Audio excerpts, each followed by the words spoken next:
Warm weather. So, have you seen Crash earlier? No. Well, that's good then, you're in for a treat.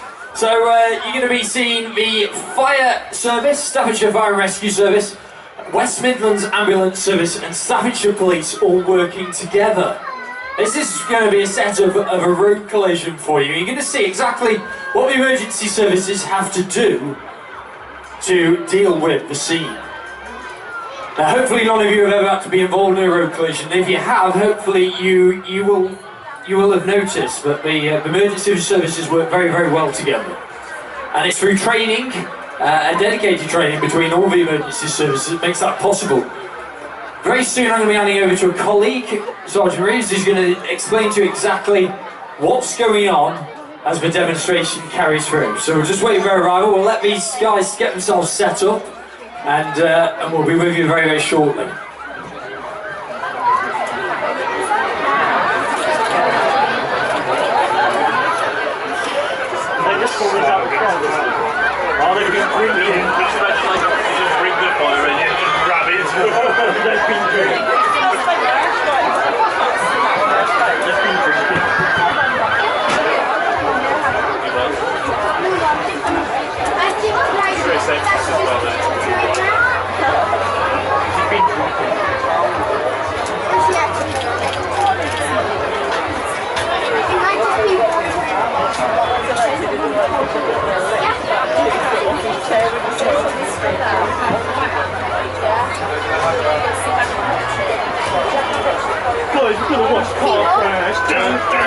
It's alright, you finish your brew.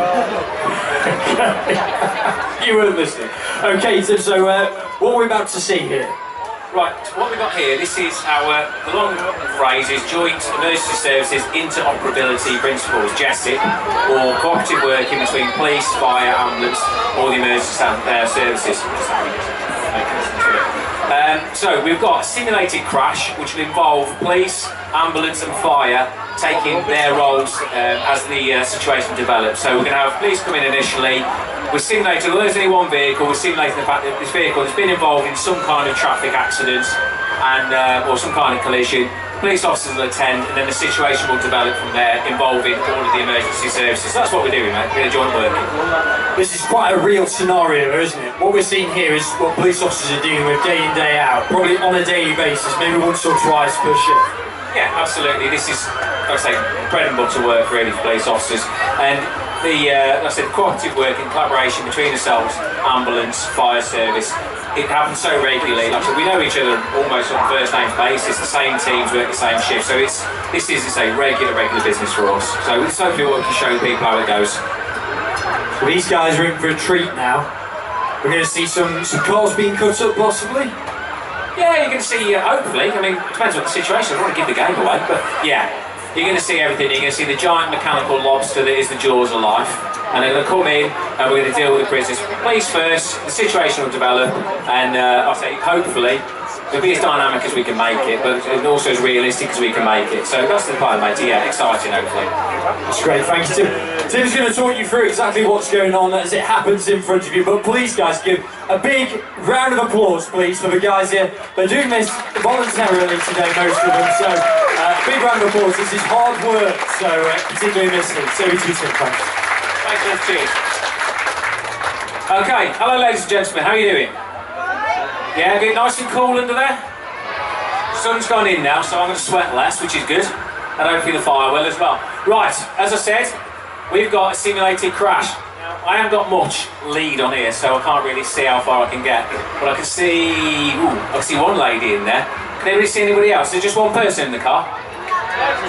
Two? Right, you've got better eyes than me, I can't see, but there we are.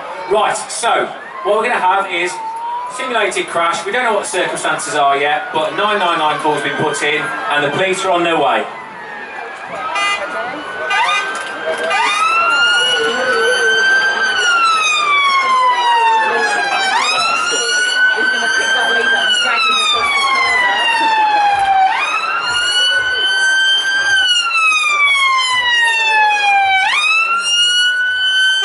You'll see the officers arrived at the scene. They are going to go and firstly check on the vehicle and who's in the vehicle, make an assessment of what's going on.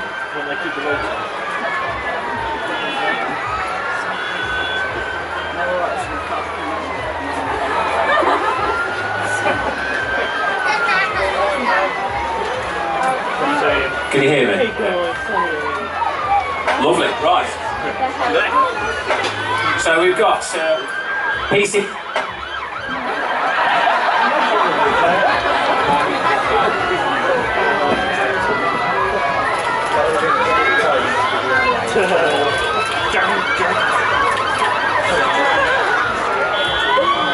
Right, third time lucky. Right, PC, Dan Trump's at the front there with the driver. Dan? What do you got, mate? Driving. She's got a bottle of vodka in her hand, so she's obviously been drinking once as well. Vodka? Behind the wheel? Oh. We're looking at one of the fates before here, mate, aren't we? Oh, fantastic. Lovely. Right, so we've got this lady driver, and I said, as he said, he believes she's under the influence of alcohol somewhere. What have you got in the back, mate? Casualty in the back. Okay. Head injury. Okay, so we're going to call ambulance. Ambulance, right.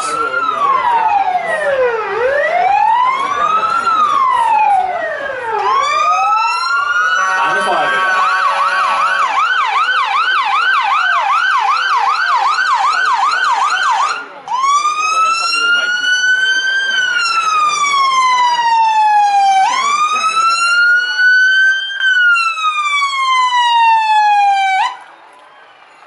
Rightio, ladies and gentlemen, so the driver of the vehicle, PC Trucks are there, he's assessed that he believes is under the influence of alcohol. So she's been removed from the vehicle and she's going to be breathalyzed to find out whether that's a contributing factor to the accident or the collision. In the back of the vehicle we've got another passenger, another female there, who's injured as a result of the accident. Now, we don't know what her condition is, so we've asked for the ambulance to come out and assess her and do what they need to do. So that's what's happening in the back.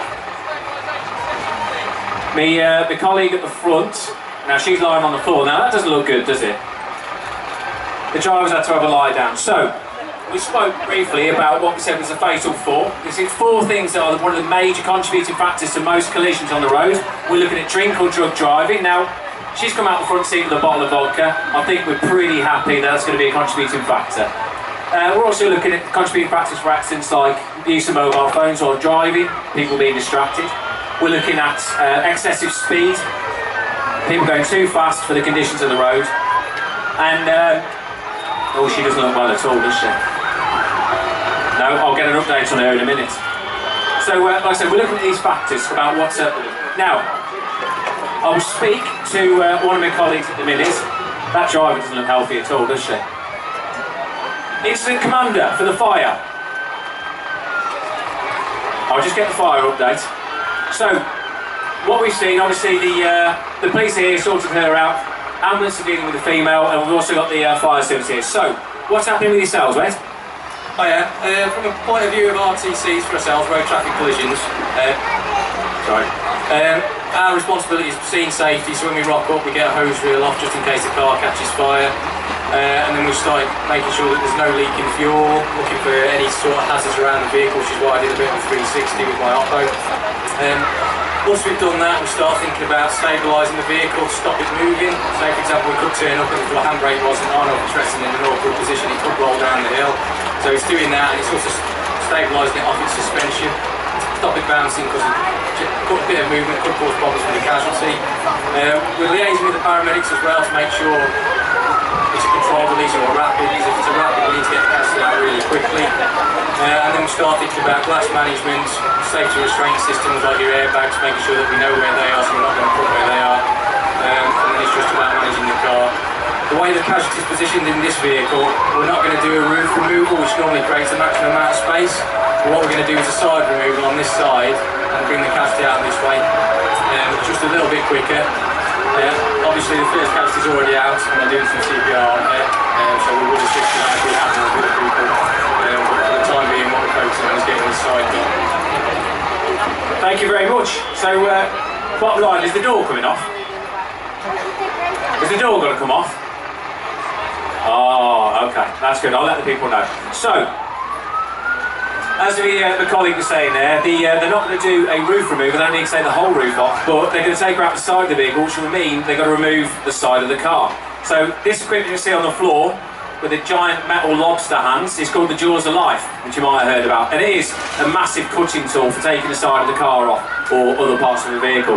The driver of the vehicle, who was arrested for basically being over the limit, having too much to drink and drive, she appears to be in a very bad way at the minute. We've got another medic at the back who appears to be doing some kind of, well, looks like she's had a heart attack, to be fair. So they're working on her, making sure she's alright.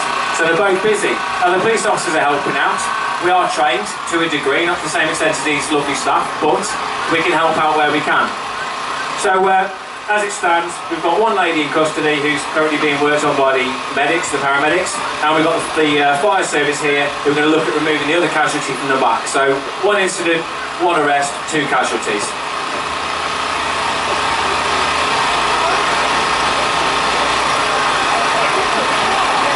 So what I will do, when I get a chance, I'll get one of the medics when they're free to give you an update as to what they're doing, what their considerations are.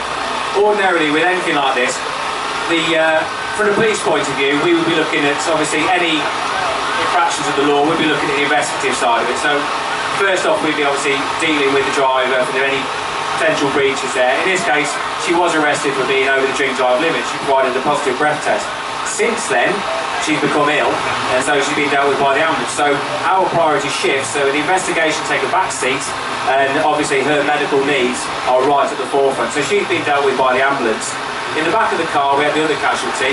She is the principal for getting her out. Is her main, I suppose, main thing we need to do with her is remove her from the vehicle. Now to do that, do it safely, we've got to alter the vehicle and how it looks. So that's where the fire service is going to come in, and they're going to try and get access. They're not going to take the roof off, they're going to access from the side because they deem that's the safest way to do it without exacerbating the situation for the patient at the minute and making things worse. In the vehicle, you've got, if I can see, there's 2 ambulance staff. I'm going to try and do this without breaking the mic again. There's 2 ambulance staff in there that are obviously keeping an eye on the patient, making sure she's fit and healthy as best can until she can be removed. They'll keep her stable, they'll keep an eye on her signs, they'll be working in conversing with the fire service. If the situation changed dramatically, obviously the fire service is their response will change as well. As it is, they're going to go through their standard protocols for getting somebody out of the vehicle safely in a timely manner, so and not in any way it's going to harm them. But should the situation develop, they can quite happily speed things up. Now, I've got with me one of the medic staff here, so what's happening with your mate? Yeah, well, we've arrived on the scene to an RTI violent collision. Police got on scene first, and they removed one lady who was driving the vehicle. Seems to be under the influence of some sort of alcohol or chemical. We dealt with the casualty in the back of the vehicle, who seems to be unconscious due to the mechanics of the injury in the way that she sort of made collision because she wasn't wearing a seatbelt in the rear of the vehicle. While the policemen carrying out their duties, the lady's actually suffered cardiac arrest. So our priorities had to shift to the driver. We carried out observations, we carried out manual defibrillation, and now we've just used the AED, which is basically restarting the heart. We've now just been assisting with the breathing. She's now breathing unaided. We've left her in the recovery position to help us monitor her condition as she's progressing. Fantastic, so she's on the improvement now. Yeah, she's definitely improving. She's breathing and monitoring her own vital signs, which is a good thing. We just got the police officers and other paramedics looking after her. We're now concentrating back on the lady that's trapped in the back of the vehicle so we can check her full observations, find out what's going on. With the help of the fire service, they're now clearing the vehicle off around us so we can get better access to her. But that will also allow us to extract the casualty from the vehicle with the least amount of stress and strain on the body, so we won't make her clinical condition any worse. Fantastic, that's great. Thank you very much. Cheers. So, while we've been chatting, you can see the front door, they've had the Jaws of Life, that's been cut off. Okay, they're going to do the same. We're currently working on the boot. As my medic friend said there, it's all about getting access to the patient in the back of the vehicle, making sure the situation isn't made any worse, and doing it in a safe manner. So you can see they'll have these bright orange blankets. They're placed over the casualty to make sure we haven't got any falling shards of glass, any spurs of metal coming in which can make their injuries worse.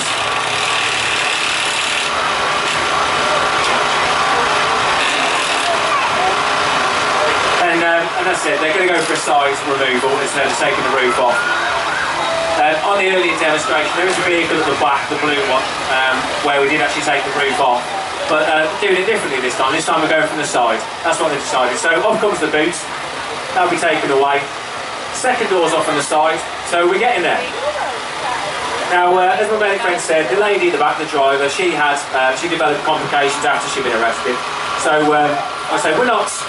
There's no need for us from a point of view, from a police perspective, we haven't got to pursue our side of things, there's no rush on that. The primacy thing for her is making sure she's healthy as can be and getting her to hospital as soon as.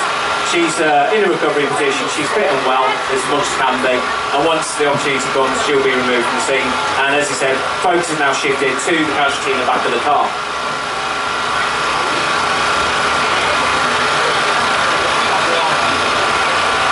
Are you guys alright? How is she? Got a pulse. That's always a good start. Thank you. No, you did a great job, mate. Thank you.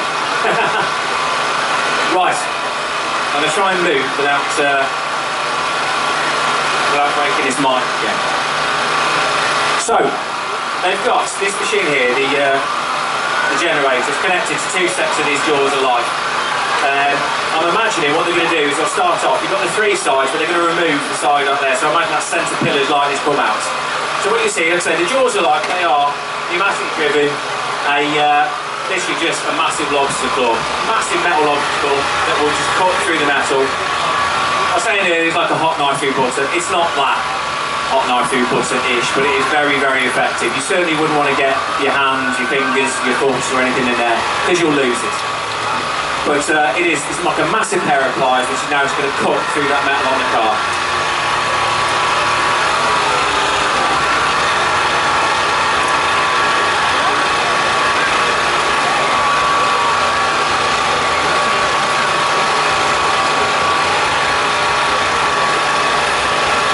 Okay, whilst they're doing that, it looks, if you just put a second blanket on there, mate. Second blanket. Is that more coverage for the casualty in the back? That blanket's a casualty coverage, so it just protects them from any sharp. It should have been brought up a little bit earlier, but I didn't use it unfortunately. But before we put it in, it's pretty much before we get it out. Lovely. Like I say, it's just in case, isn't it? Make sure it doesn't get hurt any further, isn't it? So yeah, lovely. So yeah, that was the second blanket going in. I say, with these things, you don't know what's going to happen when you put it into the metal. There could be glass flying, there could be metal flying. And we certainly don't want to make the condition any worse for it. So it literally is just a blanket to go over the top to keep it safe. Now, the jaws are put in the top of that second pillar, the centre console has come out, they've cut the bottom, so that'll be coming out, and that'll give the medical staff full access. You're looking now, you can see right into the car, can't you? Come on, get your view. Sorry. I'm not a very good window, am I? I'm a better door. So, they've cut right into the side of the car now, and you should be able to see the casualty a lot better. You're filming. Are they going to be using a stretcher? Are they going to be using a stretcher to get her out? Has it? Ah, okay. I was already in there. Or used on a previous casualty? Oh, right, okay then.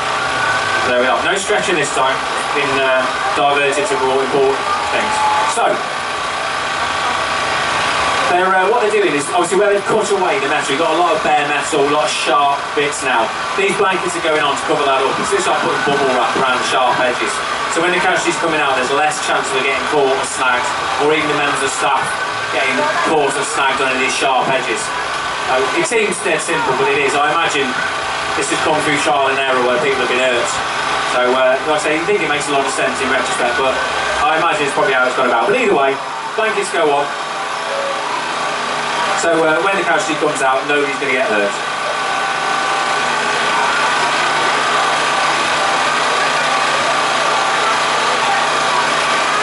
Spine board. Right, not a real stretcher. This is the spine board that's going in. So, a lot of times, I don't know, has anybody here had the unfortunate circumstance of being in a collision, a crash, a car crash? Yeah, a few of you. Now, I imagine the next day, if you weren't seriously hurt, you certainly felt the impact on your muscles, on your back. In a collision, it's a jarring experience. It goes right through your body, and a lot of times you won't know the full impact of the of the full impact of the injuries until the day after. Now with this casualty, they don't know what their impact of the injuries are, so they use a spine board to immobilise her. So they'll put the board in, they'll strap her to it to completely immobilise her so they can remove her safely, so we're not going to be aggravating any other potential injuries she's got. If she can't roll or move around, we're not making things worse. That's the plan. So they'll slide that in under the casualty, strap her to it, and then bring her out. Has the board gone in? Is it all good? I can't see. Can you guys see in there? Did they put the board in? Yeah, thank you. That's good. Honestly, I can't see. You have to shout to me. Right. Oh, I can see now. So, they've got to get the board in and under the casualty so they can remove them in the least impacting way. Okay, so they're not going to roll her around to get her to the board. They'll put the board to the casualty. I say what they don't want to be doing is twisting and pulling her about, because that could make things worse. So, like I say, they will put the board in and they will work the board to the casualty to minimise the amount of movement on her. You've got in there, you've still got a couple of medics working away and the fire team. They'll be talking, people either end of the casualty, about what they need to do, what needs to be moved, just to make sure we're not making things any worse for her. Obviously inside the car, it's quite a tight working environment, not a lot of room. If you've got, what's that, 4-seater, maybe 5 people in there at the best of times without all the heavy kit, helmets, 3 layers of flameproof clothing, it's probably quite a tight squeeze for them in there at the minute. But it looks like they're doing okay.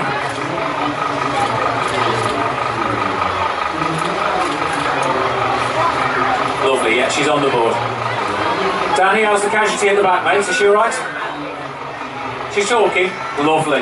Lock her up then, mate. Hey? Don't worry about it. Don't take the hospital, mate. Straight to custody.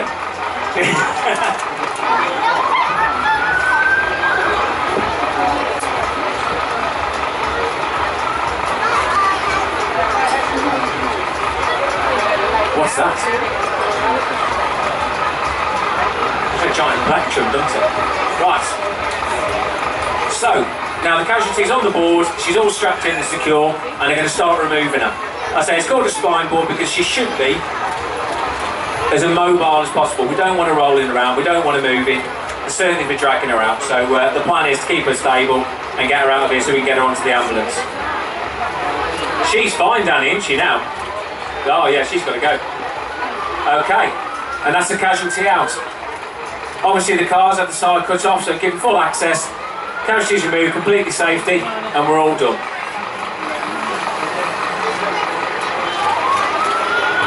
Okay, ordinarily what happened now, obviously the casualties are go off to hospital.